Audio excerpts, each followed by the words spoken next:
خلينا نحكي بموضوع الكف هسه حاليا حتى تربون. البيشنت اللي عنده تشيست بين، اللي عنده اس او بي يعني شورتنس اوف بريث يعني النفس ضيق، واللي عنده ويزنج، واللي عنده ووبينج.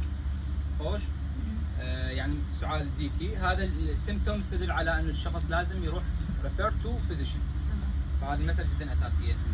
ايضا الشخص اللي عنده الكروب اللي هي الخناق، اللي هي تصير عباره عن باركن كف، مثل نباح الكلب، قحه كلش قويه. ممكن هي المصطلح اللي يطلق عليه بالعراق الخنيزيريه وكذا، يعني يصير عنده كلش يعني الصوت قوي. جاي يسمعون لي هناك مو؟ اي. فهذا الكروب ايضا ممكن تصير عند الاطفال، خصوصا بعد ما يعني they catch with cold، يعني بعد ما يصير عندهم نشله معينه زكام، ورا فتره او ورا يوم واحد من هذا الزكام راح يتطور الى الكروب اللي هو الخناق اللي عندهم، فهذا ايضا يحتاج الى ريفرال. طبعا عندهم فشي يصيحوا له انسبيراتوري سترايدر اللي هو الصرصر، صوت الصرصر يعني الويزنج اللي موجود به من يسحب نفسه يصير مثل صوت الصرصر الماء. خوش. فاللي هي عباره عن نويز ان ثروت اون بريذين ان، لما يتنفس يطلع صوت، سامعين هذا الصوت مو؟ الصفير اللي يصير مع سحب النفس، ونفس القحه عباره عن باركينج لايك كف. زين. هذا يحتاج الى يروح عند الدكتور. الشخص اللي يقح بعد ما يستلقي مثل ما قلنا وين لاين داون او سوباين بوزيشن يصيحوا لها، يعني من يستلقي خصوصا ورا اكله يعني ثقيله بيها دسم هواي، ممكن هذا تدل على وجود الجاسترو اسوفيجيال ريفلكس ديزيز، الجيرت يعني هارت بيرن. فهذا اذا كان مثل ما قلنا نرجع للهارت بيرن، اذا كان رادييتنج تو ليفت ارم وهاي الامور لازم يروح الى طبيب. السموكين، البيشنت غالبا السموكرز شو يصير عندهم؟ السموكرز يصير عندهم يعني قحه بها بلغم، غالبا القحه تصير بها بلغم، وبعض الاحيان القحه يصير بها بلغم وبيلون. فاحنا ما نقدر بكل مره يجينا ننطي مثلا بيشنت نعرفه جيران الصيدليه او كذا، ما نقدر دائما ننطي الانتيبايوتيك. فهذه معروفه حالته انه نعطيه شيء يذوب البلغم، كمثال الان استايل 16 ياخذه ككورس معين، هذا الان اي سي الافيرفسنت الفوار، او يجي على شكل كبسول، بعض الشركات تسويه، بس هو المعروف اليس شركه نيوتك التركيه. الان استايل 16 هذا ينطى 1 باي 2 او 1 باي 1 لمده اسبوعين او لمده تيوبين ياخذه، يعني 10 ايام كل شهرين. هذا فد شيء مفيد للمدخنين اخوان الشياطين، حتى يفيدهم يسوون كلير اب للميوكس اللي موجود، او يذوب الميوكس اللي موجود. كل شهرين يقدر ياخذ كورس معين، لكن الواحد يكون واثق منك، لان مو دائما الواحد يجي ياخذ 22,000 دينار كورس كل شهرين. واضحه الفكره؟ هنا حضور بدت المطل. هذا شو يستوعب بالضبط يعني؟ الان استايل 16 يذوب البلغم، يعني ميوكولايتك يذوب البلغم. هم له يعني فوائد. اي اذا قارئ الكيس ستدي المتعلقه بالان اي سي سيكريتس اوف ان اي سي، منزلها انا على اليوتيوب، بيها هاي الامور. اي استخدامات هواي للانفيرتيلتي، للسبيرم يفيدها، يفيد الانفيرتيلتي للرجال والنساء، ويفيد للكاف، ويفيد لحالات التسمم بالباراسيتامول. يعني بس خلينا نقول الكف اللي ويت، واللي يعني ويت كاف، اي اللي هو بيها ميوكس كلش وايد تخين. هسه حاليا ليش جاي يكتبوا دائما الكورونا؟ هسه جاي يكتبوا الكورونا هو دائما الالس. يعني نفرض يعني فرضيا اقدر اعطي اي واحد عنده ويت كاف. اي مو فرضيا، هو تقدر تنطي لاي واحد عنده ويت كاف. بس احنا نعطي عاده للمدخنين يعني. لا مو عادة، ولكن لانه غالبا ننطي لاي واحد. السموكين قلناها، السموكين انه الشخص دائما يصير عنده، لكن اذا تغيرت الهابت مال السموكين مالته، مثلا مال البلغم مالته يعني او القحه، تغيرت من قحه مثلا فيها بلغم ابيض او اخضر الى لون احمر او كذا، تغيرت الطبيعه مالتها، نحيلها الى طبيب لازم، لانه ممكن عنده مالجنسي يعني تايب اوف كانسر. هسه نسوي ريكابن سريع، اتمنى يكون الصوت هم طالع يعني مو يلغي. الاسوشيتد سيمبتومز ذكرنا انه اذا كان اكو سيمبتوم ويت لوس صار له فتره، نايت سويتنج، وميوكو بيرلنت كاف. حسن موجود؟ نعم. جاي تفهم حسن ويانا الفكره؟ يعني اذا كان عنده تعرق بالليل، فقدان بالوزن، وقحه بيها بلغم بيلون، فهذا احتمال كبير انه عنده تي بي، فايضا اكيد حاله. يمكن فيبر اكيد ولا؟ لا مو شرط، لان الثلاثه. التي بي المايكوبكتيريوم تيوبركلوسيس، هاي البكتيريا يهوديه تشتغل من جو لجو وما تطلع لك اعراض كثيره يعني، بس ذن الثلاثه اللي ممكن معروفه، وخلال فتره زمنيه طويله ممكن شهر شهرين هيك شيء، الواحد بحيث ما يدري يقول عندي قحه يعني، ياخذ لها يرتاح، هو ما عنده شيء، ياخذ له شرابات قحه، ما عنده فيبر، يتعرق بالليل يقول لك من وراء الحر اتعرق بالليل، واضح خصوصا بالصيف. فلذلك الفكره انه عنده ممكن تيب وما يذب نفسه. تمام. زين. اذا كان الشخص عنده ريكرنت نايت تايم فيفر، نايت تايم كف العفو، وما عنده اعراض النشله، احتمال كبير انه عنده اسمه. خوش يعني قحه بالليل وتقعده بالليل وبدون اعراض اخرى متعلقه بالنشله cold like symptoms، فهذا معناها شنو ممكن اسمه عنده. اذا قلنا ليش بالليل يصير يعني السؤال؟ الانفلاماتوري ميدياترز يصير افرازن بالليل اكثر. اي لذلك احنا ليش ننطي الانتي هيستامين بالليل مثلا كمثال؟ ليش ننطي الانتي ليبيد مثلا بالليل؟ ولا هو سهل الانتي ليبيد تقدر لانه يصنع بالليل التصنيع مالته. الانتي ليبيد هسه يقول لك اي وقت تريد تنطي عادي اذا لك ادويه. اي فعموما يعني هاي الفكره انه بالليل يصنع. حتى انت هايبرتنشن هم يطلب ظهريا لان اصلا يزيد الضغط كمان الظهر. مو مساله يزيد الضغط، لا هو عنده ستريس ممكن ويزيد الضغط وياه، ولكن مرات ينطوه الظهريه لانه يخافون من الهايبوتنشن اللي يصير بالليل وهو نايم. اي بعض الاحيان هيك. زين. الشخص اللي عنده كف وذ فروثي سبيوتم يعني بلغم بوغف، وخصوصا ان بيد خصوصا بالليل مثلا يقعد يبقى عنده كرمون بلغم بوغف. خوش هذا ممكن انديكيت هارت فيلر، فاكيد احاله الى الطبيب. لازم ممكن يشوف ممكن عنده سوولن انكل، الكاحل مالته مورم او المفصل مال الكاحل مورم، مو الكاحل نفسه مالته، تعرفون الفكره. او اذا كان عنده راينوساينوسايتس او يصحوا له بوست نيزل دريب اللي هو من خشمه ينزل الحلقه البلغم ويظل تكرمون يعني يقحه او يتفله او كذا، فهذا معناها ايضا نحتاج الى ان نعطيه انتي هيستامين ودي كونجستنت بالاضافه الى هذه المساله. ليش؟ لان البلغم بالاضافه لشرابات القحه، لان البلغم هنا ناتج مو من صدره، ناتج من خشمه، فكون نعالج وضعيه خشمه يلا اللي هو يصلحوا له upper airways cuff syndrome مثل ما قلنا. وايضا الشخص اللي عنده chest pain و SOB وويزنج ووبينج هذا يحتاج الى ريفرال، واللي عنده كروب يحتاج الى ريفرال، وحاله الجيرد اللي تكون راديتنج تو ليفت ارم تحتاج الى ريفرال قلنا، والسموكينج هابت تغيرت عند البيشنت السموكر ايضا تحتاج الى ريفرال. نجي هسه لحاله الميديكيشنز، نشوف شنو الادويه اللي جربها المريض، اللي جربها وما فادته، وش قد المده الزمنيه لهذا الشيء. وايضا نعرف الادويه اللي ممكن تسبب القحه. واضحه مثل ما ذكرنا لكم انه الادويه ممكن تسبب القحه. الاي سي انهبيتر. خوش الاي سي انهبيتر اللي هن نوع من انواع ادويه الضغط، جماعه البريلات، كابتوبريل، رامبريل، ليسينوبريل، انالابريل، هذني كلهن ياثرن على مساله يصحوا له البراديكاينين، ما يتكسر البراديكاينين. البراديكاينين بالجسم هذه ماده تشتغل فيزو دايليتر، يعني تفيدنا. صح نطينا الاي سي انهبيتر راح يسوون فيزو دايليشن، والبراديكاينين هم يسوي فيزو دايليشن افكت. الفيزو دايليتن افكت مال البراديكاينين يقابله ايضا ويا برونكو كونستريكتن افكت.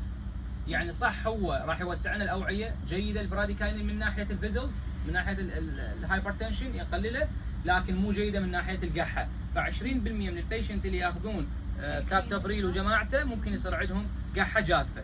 فهذا تعرفون هاي المساله تحتاج الى ريفرال، تكتبون رساله بسيطه للطبيب: دكتور البيشنت عنده قحه وكل مره مراجعني بالصيدليه وانطيه علاجات كثيره ماكو. بعدين عرفت انه هو ياخذ مثلا علاج الانالابريل وهذا احتمال كبير هو اللي مسبب له الدراي كف. الطبيب ايش راح يسوي؟ راح يحول الاي سي انهبيتر. انتم تعرفون المعلومه ولكن ما تغيرون، ما يصير تغيرون من يمكم. هاي امور متعلقه بالطبيب. يصرف له علاج للقحه، يصرف له علاج للقحه، بس قول له عم هاي تروح الطبيب هاي ترى. يعني قلنا اذا استمرت عندك القحه يعني جزء ما يسبب.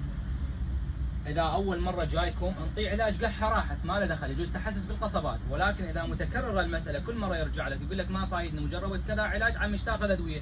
تاخذ ادويه ضغط؟ اي اخذ ادويه ضغط. شنو هن؟ يقول لك هذا ابو العشره السوري انالابريل مثلا، وما يقول لك الانالابريل، يقول لك هذا السوري ابو العشره، فانت كنت تلقف السالفه. هاي مساله تجاريه بعدين تدربونها. فتحول للطبيب راح يكتب له الجروب الاخر اللي هو الارب، اللي هو انجيوتنسين 2 ريسبتور بلوكر. يعني اللي هو شنو معناها؟ اللي هذا الجروب يسمح بوجود الانجيوتنسين 2 اللي هي الماده المو حبابه اللي تسوي تقلص بالاوعيه، لكن يسد ريسبترها. واضحه؟ هذا الشيء راح يسمح بان البراديكاينين يتكسر بوجود الانجيوتنسين 2. يتكسر صح، راح نفقد البيزو دايليتين افكت الحلو مال البراديكاينين، لكن راح ايضا نتخلص من البرونكو كونستريكتن افكت اللي يسوي لنا اياه لبعض البيشنت اللي هم 20% تعتبر نسبه كلش عاليه.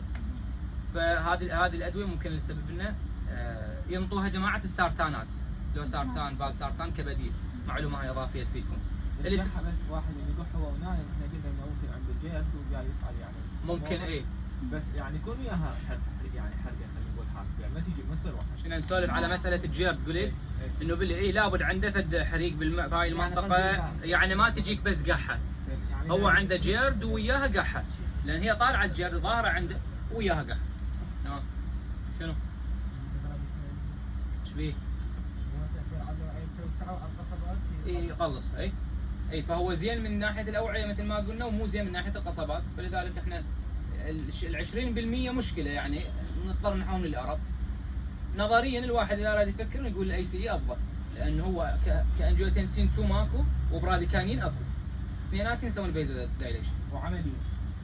عمليا جاي يشوفون الفالسارتانات يعني كلينيكال غير الدني، جاي يشوفون بين تاثير جيد، اثنيناتهم تاثيرات جيده، لكن حاليا اللي جاي يصير بها كومبينيشنات غالبا ارب مع هيدروكلورثيازايد، ارب ما يخلون اي سي انهبيتر مع هيدروكلورثيازايد غالبا، هذا هسه اغلب الشركات.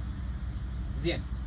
تريتمنت تايم سكيل، اذا ما تعالج الشخص خلال اسبوعين مع الادويه او بدون ادويه لازم يراجع طبيب. اسبوع، غالبيه الحالات اللي اخذناها حاليا اسبوعين.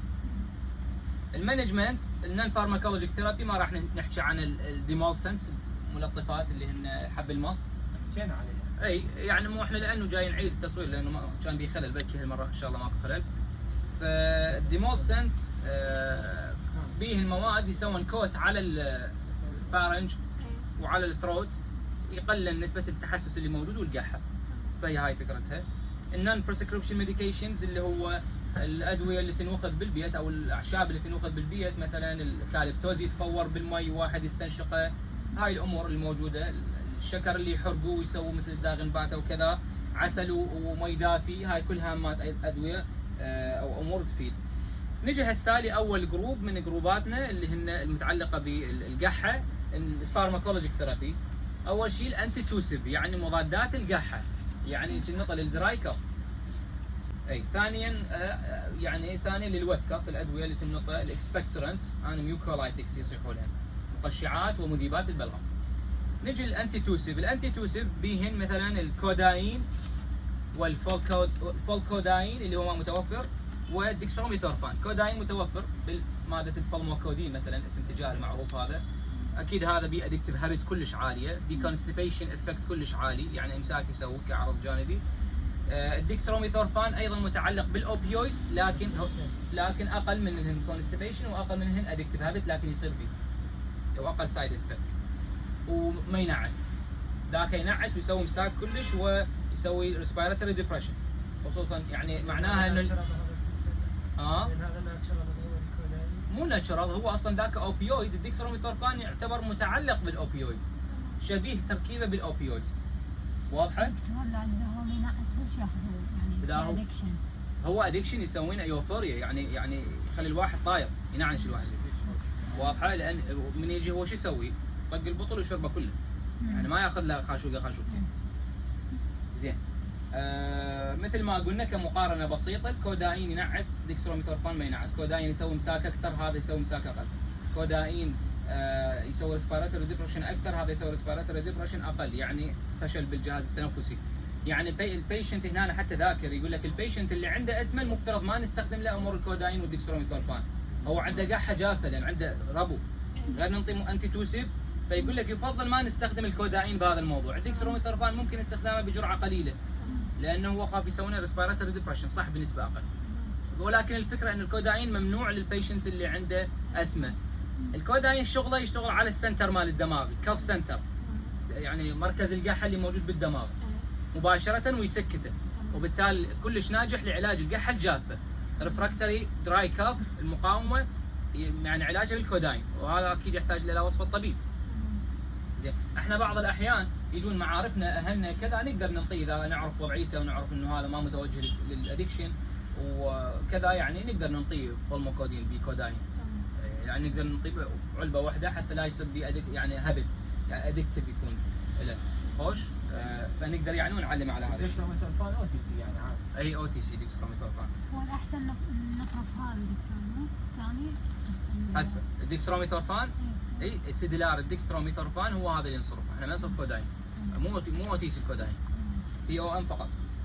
العلاج الاخر الديكستروميثورفان هذا ايضا يعتبر نون سيديتيف مثل ما قلنا، fewer side effects than codeine have potential for abuse، ايضا عنده قدره ان يصير به ابيوز، سوء استخدام يعني ادكشن، ادمان. جرعه الكبار تكون 10 الى 20 ملغ كل 4 ساعات او 30 ملغ كل 6 الى 8 ساعات.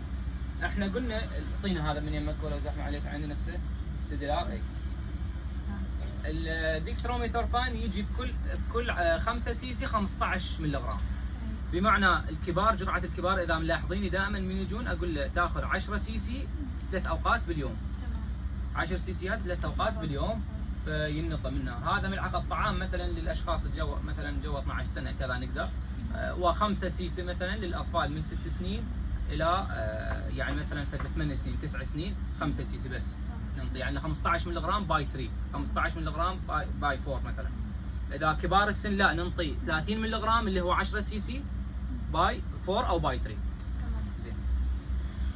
فهسه الجرعه مال ديكستروميثورفان عرفناها للصغار والكبار. هذا المصدر فاطمه امس قالت انه او اول امس قالت انه من اكو مصدر 2 اكو مصدر 4 سنين، ما قاري هنا هذا المصدر، هذا 6 سنين، حتى بالميديسكيب يطلع من 6 سنين، وهنا ايضا ذاكر من 6 سنين الجرعه. من 6 سنين فما فوق. العلاج الاخر اللي هو يعتبر انتي توسيف مضاد للقحه الجافه اللي هو الدايفنهايدرامين اللي هو دواء الالرمين عندنا، اللي هو سيديتين انتي هيستامين فيرست جنريشن انتي هيستامين. هذا يعتبر انتي توسيف، الانتي توسيف دوز مالته من 6 سنين ايضا فما فوق تكون، وتنقى 25 ملغ كل 4 ساعات يعني 6 مرات باليوم. 25 هذا الدايفنهايدرامين الالرمين. انطينا بالله علاج الالرمين من يمك، هذا بالباكيت كرتونه هاي. وهذا مو موجود على شكل شراب؟ شراب وامبول موجود. احنا قلنا الالرمين ينطى والهيدروكورتيزون للشخص اللي يصير عنده شوك، مو من يعني حساسيه دواء كذا معين، هذا نفس الالرمين. فهذا كل 5 سي سي تحتوي 10 ملغ من الالرمين ماده الدايفنهايدرامين. هاي الشركه او اي شركه كانت، هسه هاي شركه سامراء. فهو هنا ذاكر يقول لك 10 الى 20 ملغ كل 4 ساعات. الالرمين المتعارف عليه مره بالليل، دائما ينطون كحبوب كشراب مره بالليل، ولكن الجرعه الصحيحه مالته 6 مرات 5 مرات 4 مرات باليوم اذا كانت حساسيه. ليش ما ينطى هيك شيء دائما؟ لان ينعس. فانا هسه من يجيني واحد اقول له اخذه مرتين 3 مرات باليوم، حتى اذا طفل يكيفون الناس والله ينام. الكبير عنده شغل اقول له 3 مرات او مرتين بس ترى ينعس هيك، يقول لي لا راح اخذها بس بالليل. التاثير مالته ينطي تاثير جيد بالليل، لكن كهاف لايف مالته مو قوي، فراح يعانس الصبح والظهر والعصر، وبالليل ممكن يستفيد الشخص لان ينعسه بس، لذلك ما ياخذ الصبحيه. زين دكتور، يعني بهالحاله انه راح نعطيه نوع ثاني اذا بهالحاله اذا هو ما يريد ينعس. زين، ومثلا اذا ظل على الالرمين مثلا يطول بالعلاج انه يلا يعني فتره مو شرط ممكن المساله متعلقه بتحسس، يعني ممكن بسبب عطر صاير عنده قحه، فاحنا هم راح نعطي انتي هيستامين لمساله العباس والرشح والكذا، وهم يفيد للقحه الجافه. ولكن هذا هم بي ادكتيف هابتس، هم يسبي يعني ادمان وكبسله وكذا. هاي انا هسه اقدر اعطي مثلا لوراتيدين، ليش يعني لوراتيدين ما يشتغل از انتي توسيف. السكند جنريشن ما يصير يعني ما ينطى از انتي توسيف. الفيرست جنريشن يشتغل انتي توسيف على الكف سنتر، نفس الفكره. الهستامين اكو بها امبليكيشن بالقحه، ولكن مو هي الاساسيه اللي تسوي لنا القحه. السايتوكاين اكثر من عندها، الليكوتراين اكثر من عندها. واضح الفكره؟ يعني الانتي هيستامين يشتغلون انتي توسيف انه يدخل اي للدماغ لان يعبرن على الكف سنتر ولهم تاثير معين. السكند جنريشن يفيدن بس مو اساسيات بالقحه. يعني اللوراتيدين ديسلوراتيدين والليفوستريزين والستريزين والفيكسوفينادين وغيرهن هذا من الادويه يعني ما يصير استخدامهن وحدهن از انتي توسيف، بس الفيرست جنريشن. اي انطي هذا عادي ماكو اشكال، بس مرات الواحد يقول لك اريد ينعس شويه تنطي هذا تقدر، او تنطي كيتوتيفين اللي هو قلنا ماست سيل ستيبلايزر، مو هيك قلنا كيتوتيفين هم ينعس. اذا هسه الانتي توسيف عندك 3 ادويه اللي هن الكوداين، ديكستروميثورفان والالرمين. الاكسبكتورنتس المقشعات والميوكولايتكس اللي هن المذيبات البلغم، هاي اكيد للويت كف، المقشع يعني طارد البلغم. اي طارد المقشع يعني يطرد البلغم، يعني يحفز القصبه على ان يقح والواحد العفو يدفل البلغم اللي يطلع. اي وميوكولايتيك اذا كان البلغم ثخين فننطيه الشيء يسوي له ثيننج خفيف وحتى يطلع بسرعه بسهوله. الجلايسرال جوايكوليت ما عندنا جلايسرال هنا، نفسه يصلح له جوايفينيسين. ذاك اليوم واحد عاندني قال لي مو نفسه، يختلف بس هو نفسه. هذا يعتبر FDA approved OTC expectorant. الجرعه مالته للكبار 200 الى 400 ملغ كل 4 ساعات، وللصغار من 6 الى 12 سنه 100 الى 200 كل 4 ساعات. يعني نص الجرعه مال الكبار. هذا الجلايسرال جوايكوليت اعتقد تجي 100 سي بالخمسه، 100 ملغ بالخمسه مل تجي، فاحنا ننطي 10 نقول له 10 مل باي 3. زين؟ بس اللي عنده تشيستي كف يعني مو اكثر، يعني يضيف بس تشيستي اللي ما تطلع. لا تشيستي برودكتيف، تشيستي نون برودكتيف ننطي نفس الشيء. نون برودكتيف مو افضل اعطيه ميوكولايتيك لان هي ما جاي تطلع، فمعناها انه دنسك. اي ماكو اشكال، انا انطيه ميوكولايتيك. افضل يعني. مرات الواحد عنده هاي القحه يعني هي تكون قلت لك تشيستي نون برودكتيف، اللي هو يقول لك عندي قحه جافه، عندك خرخشه بصدرك، اي عندي خرخشه بصدري. يعني معناها عنده تشيستي نون برودكتيف اللي نعاملها معامله البرودكتيف، ننطيها نفس علاجات البرودكتيف. يعني ميوكولايتيك يعني اي واكثر شيء الميوكولايتيك افضل. بس البرودكتيف يجوز اكسبكتورنت واحده كافيه. اي ماكو اشكال. هذا تشيستي نون برودكتيف اللي هو يعني غالبا يكون البلغم ثخين، فنحتاج نخففه بالبرومهكسين بالسلفودين.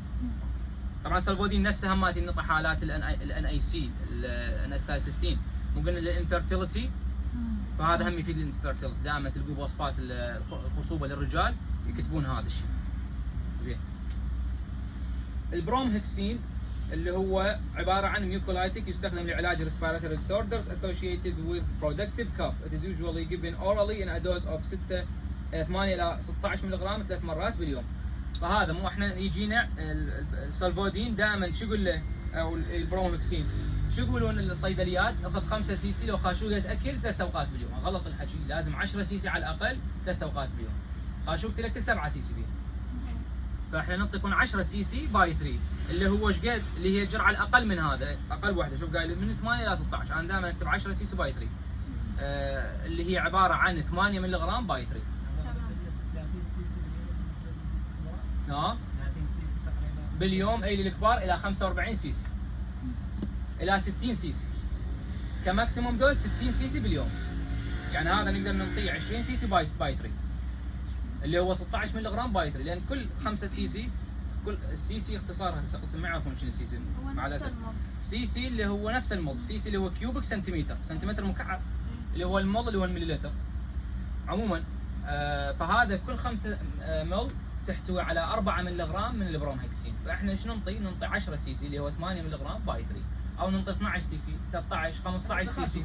يعني خاشوقتين اكل 15 سي سي يصير باي 3 عادي ماكو اشكال. اقول لك من الثلاجه ترى واعي او مشتغله. اي دكتور بالنسبه لهذا اللي مثلا اعرف حساب المليجرام ده تقول مليجرام بالمض، انا اعرفه كمض انه احس ما له دخل، هذا ما تحس فيه. هذا هذا انت تشوفيه هنا هسه هو جاي الان. ليش جاي اباوع؟ هذا انا مو اللي احفظهن انا. كل شركه ممكن اكو شركه مخليه 8 ملغ ب 5 سي سي.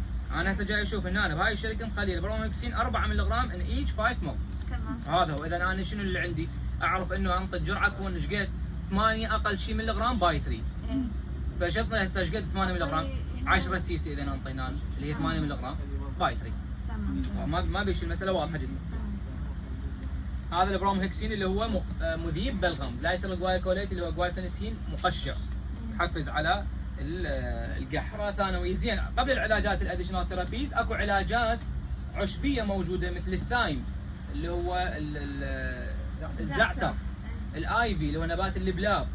واضحه الفكره؟ هذين العشبيات هذين ايضا مفيدات وجيدات. اللبلاب امين للحوامل مثلا، الايفي هم امين للحوامل. الزيكف مو امين للحوامل او الضغط لفتره طويله، لانه به مواد تصعد الضغط. والزيكف اذا شايفين العشبي هذا ابو الورقه يقول لك ابو الشجره الاخضر، اذا قال لك ابو الورقه يعني يقصد به البروسبان، به صوره ورقه اللبلاب. لانهم بي اي بي، وذاك باعشاب كلش كثيره اللي هي من ضمنها قسم تسوي تقلصات للحوامل، فيفضل ما تستخدم للحامل خصوصا اخير 3 اشهر. يجوز العرق السوس هذا يزيد الضغط. العلاجات الاضافيه اللي هو مثل ماده الثيوفيلين اللي هو قلنا bronchodilator, one of the bronchodilators, and it is available in some OTC products, but it is best avoided because patients requiring medication to help with SOB or wheeze are best referred. يعني هذا اللي عنده SOB خنقه واللي عنده wheezing يفضل احنا ايش قلنا؟ referred للفيزيشن، فاحنا ليش ننطي هذا؟ صح موجود هو بعض العلاجات الOTC ضايفيه ويا ميوكولا ويا جلايفينسين جلايسرال اي هذا مو اكسكاف، لا اكسكاف ديكستروميثورفان اكسبنت جلايسرال جوايكوليت مع ثيوفيلين مخلين، فهذا من الOTC ميديكيشنز. ولكن احنا شنو من ننطي؟ لازم نحذر البيشنت نقول له كون ما عندك خفقان، لان هذا يسوي خفقان نلغيه. اذا عنده خفقان بقلبه ما ننطيه اياه، ننطي في شيء ثاني غيره. السلبيوتامول البنتولين الحب بيوتادين حب أأمن من الثيوفيلين من ناحية الخفقان. الثيوفيلين أكثر يسوي خفقان، وهو من ضمن النارو ثيرابيوتيك ويندو دراجز، فيعني زيادة قليلة به ممكن تزيد الخفقان عند الشخص. زين بعد شنو اللي عندنا هنا؟ عندنا بعد الاديشنال ثيرابيز اللي هو سيمباثومايميتكس اللي هن السيلوفيدرين والفينولفرين. هذن يشتغلن مثل ما قلنا ديكونجستنت على الالفا ريسبتورز اجونست، ويشتغلن برونكودايليتر على البيتا ريسبتور اجونست بالبرانكس. يعني يحفزن الالفا يوخرن الخنقه اللي بالخشم، يحفزن البيتا يوخرن الخنقه اللي بالقصبات. ولكن هذه شنو الفكره؟ راح يحفز لنا الخفقان اكيد، ما راح يسوي لنا، راح يسوي لنا فيزو كونستريكشن افكت بالجسم، خصوصا اذا هنا باعتبار يعتبر ان ذني سيستميك ديكونجستنت او سيستميك سمباثوميميتيك، مثل ما قلنا البيشنت اللي عنده ضغط، اللي عنده قلب ما يصير نعطيه اياه، او اللي عنده هايبرتنشن، اللي عنده دي ام، اللي عنده هايبرثايرويدزم، لانه راح يرفع عنا الثايرويد هرمون ليفل. هنا اكو بعض الاو سي ميديكيشنز رابطه فيرست جنريشن انتي هيستامين، ورابطه ديكونجستنت سيستميك ديكونجستنت سيدوفيدرين او فينولفرين، ورابطه وياها جلايسرال جوايكوليت، يعني مقشع ويسكت القحه وموسع القصبات وفاتح الخشم. هاي المساله هذا يعتبر اللوجيكال او الراشنال كومبينيشن، يعني كومبينيشن غير منطقي، انه هو رافع وكابس بنفس الوقت، يعني مسكت القحه بالالرمين ومحفز القحه بالاكسبكتورنت بالمقشع، فهذا يعتبر اللوجيكال كومبينيشن. هنا انا ذاكر بمساله السيديتين انتي هيستامين، قايل جماعه الجلوكوما كون نحذر منهم، انا ذاكرها مليون مره هاي المساله لكم، وجماعه الامساك وهاي نعرفنا الانتي مسكرين سالفه. النصائح اللي تعالج بيها الكف واللي تنطي بها ادويه الكف للاطفال، اللي هي اول شيء السوائل لا تقطعها، خصوصا السوائل الدافيه. نعالج الفيفر اذا اكو عندهم مثلا كولد، هو عنده قحه وعنده نشله بنفس الوقت، نعالج الفيفر حتى لا يشمر الطفل، لا يصير عنده تقلصات، يصير عنده صرع مثلا، حالات صرع اللي هي الشمره نصح لها احنا. خوش نعالجها باراسيتول او بروفين، واستخدام سلاين درابز اذا مسدود خشمه، يعني قطرات نورمال سلاين للخشم اكو للاطفال، وننطي simple cuff mixture containing demulcent ملطفات. مثلا اكو شركه مسويه شراب جليسرين ب 6000 ونص تبيعه، و7000 و8000، وهو بس جليسرين بي، ما ادري شنو نوعيه، والله صناعه بيوكي، شركه وينزر وشركه ما ادري منو. عموما هو بس جليسرين ديمولسنت بي خوش، والشرابات اللي تحتوي على كوتن افكت، يعني بالموضوع هنا سووا كوت على الحنجره اللي موجوده. وايضا نضيف سوائل دافيه تحتوي على ليمون وليمون خفيف، هسه واحد يقول الليمون هو راح يسوي قحه، ليمون خفيف وعسل، نخلط المساله بماء دافي وننطيه اياه. يفضل عدم استخدام العسل، هاي طبعا ما مذكوره جو السنه، لانه بعض الاحيان يسوي تحسس للاطفال العسل جو السنه، فيفضل ما ننطيه اياه. مثل ما قلنا بعد اسبوعين اذا ما استجاب الشخص كطفل او كبير يحال لا طبيب. زين هنا الريستريكشن او حجب بعض العلاجات عن الاطفال اللي عندهم كولد وكاف، اللي جو ال6 سنين اكو بعض الاو سي ميديكيشنز اللي ما ننطيهن، مثل كمثال ذكرنا ديكستروميثورفان، مثلا الكوداين 18 سنه فما فوق. واضح الفكره؟ كون نعرف الفكره مالتها. عموما جو 6 سنوات انطي انتي هيستامين مثلا، انتي هيستامين انطي الفيرست جنريشن. فيرست جنريشن انتي هيستامين موجود. يعني حتى لحد 3 اشهر انا اعطيه؟ اي ما هي لحد 3 اشهر انطي، شهر واحد ينقى ماكو اشكال، ولكن انا حاليا ابو الشهر والكذا اللي عنده قحه اسوي له ريفرال مباشره، يعني هو طفل بيبي بعد 3 اشهر، انا بس 3 اشهر اي 3 اشهر عنده رشح، عنده قحه بسيطه انطي بس انتي هيستامين كلش كافي. يعني مثلا فوق السنتين موجود عندك هذا الكولدين، مو بباراسيتول 120 ملغ، مو بكلورفينرامين انتي هيستامين. مثلا عندك الارمين شراب موجود، اليراوت مثلا اي شركه موجوده شركات مصنعه بس انتي هيستامين. مثلا فوق السنتين تقدر تنطي، تقدر تنطي شنو؟ الديكونجستنت سيدوفيدرين فوق السنتين ينطى. واضحه؟ سيدوفيدرين موجود، اكو مكونات بها سيدوفيدرين كلورفينرامين وجلايسرول جوايكوليت تقدر تنطي فوق السنتين. الجلايسرول اللي موجوده كاتبين لك انها من 6 سنين، صح ولا لا؟ انت تقدر تنطيها همات امينه، هي امينه اللي اعطاها من 2 وفوق. بس راح يقول هذا الراشنال. هو الراشنال، ولكن انا ما كملت يجوز هي او راشنال، لكن بالكلينيكال يوز لقوا انه فالشيء فعال جدا. الراشنال كومبينيشن من الناحيه العلميه، لكن هو فعال جدا من الناحيه التجريبيه. بس هذه ما يدافع ليش يعني يعالج القحه؟ ما يعالج القحه، مجرد انه ملطف سوذنج افكت. لا بس هو احنا قلنا سودنج افكت يسوي كوت. هذا اذا كان المي الدافي مع عسل وليمون، العسل يسوي لنا الكوت مو المي الدافي. شنو هو مي دافي وحده ما يسوي لنا كوت، ما ذكرت يسوي لنا كوت. قلت الجليسرين يسوي لنا كوت، الديمولسنت حب المص يسوي لنا كوت، المكونات اللي بيه. اي بس المي الدافي سوذن افكت. يعني هاي اتمنى الموضوع انه كان واضح ان شاء الله لكم، وخلص موضوع الكف. بقى لنا موضوعين هن السيزونال الرجيك رينايتس والسور ثروت اللي هو الم البلعوم.